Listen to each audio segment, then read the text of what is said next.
how was it? How did it feel when you went? Again, forgive me if you've been asked this a million times, but when you were at the Oscars dressed up as women, how did it feel with the people around you? Because they clearly they were fucked with. So it was such a weird experience. Well, first of all, we were tripping on acid, so my view of the whole thing is very, very skewed. It seemed to me about half the people were horrified, and about half the people were kind of secretly, I think, stoked. There were a few people. I remember the one person I do remember. Right when we got there, you could just feel this like it's this huge crowd, and there's all these people. You just felt every face start to look at that, because like we walked in and they have these big monitors that show you, and I'm pretty tall, like I'm 6'2", so like and Trey's like 6 feet, 6'1", so like you could see us, and like, we both had kind of these little heel things on, so like we were pretty tall, and had big hair, had sunglasses, and it was like we just looked ridiculous, and it was. I remember Michael Caine, of all people, stepped right up to our first interview, put his arms around us, and was like, "These guys are awesome." It was really cool. Like, and boy, he's a great actor. And stuff. But then some people were like, I remember Gloria Estefan was just like giving us the evil eye, and like Phil Collins hated us and insult to the Academy. Yeah, it's like, and we just did it just to be dicks, and just to be, we didn't know how else to go. I'm glad we did it. I'm so glad we did it. So at the time, you felt what?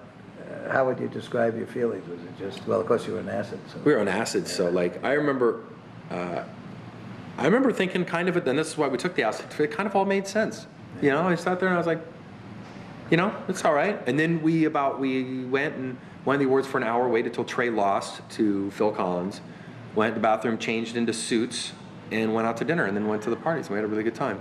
Somewhere, I would love to get a hold of Spike Jonze was in the bathroom, and he took pictures of us getting out of our dresses and into our suits, and I would love to find. I was going to ask him about that sometime. Really cool. Get those pictures. One final question, if you don't mind. Sundance, the Sundance Film Festival. Yes. You've been there as a kind of a wannabe or a on the rise filmmaker, an established filmmaker, and then an icon. As a reject when they rejected Cannibal, and we just went anyway.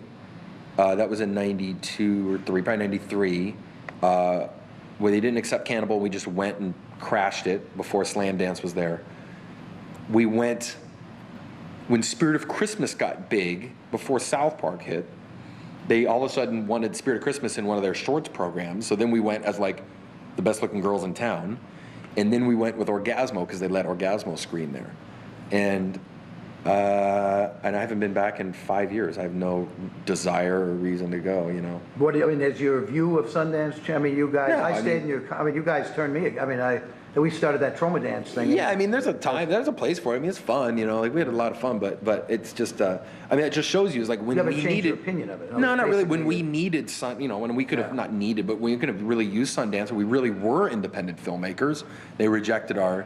I mean, we were like Cannibal didn't fit their profile, but like at that time we were the example of like guys in Colorado who go raise their own money and make a film. Like, you know what I mean? It's like we were the guys that you would give a place in a film festival to.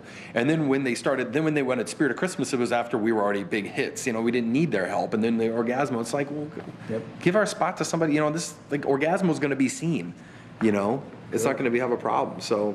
That's a little, but your star power at that point, Yeah, exactly. One other quick thing. Do you have advice for young whippersnappers who are coming along? One, don't ever work with marionettes. And two, you'll never, ever, ever get any back end, so just forget about it. Get it in your contract just in case there's a Blair Witch project. But did those guys see anything from that? Oh, yeah. Those guys made a ton of money. Sure, yeah. There was just, when it's that much money, that's all you're protecting yourself against in back end is like a pretty big hit, but don't expect it. And yeah, so then just keep working on other stuff. Once you're done with your movie, give it to Lloyd to sell and go do another movie. That's what I would say.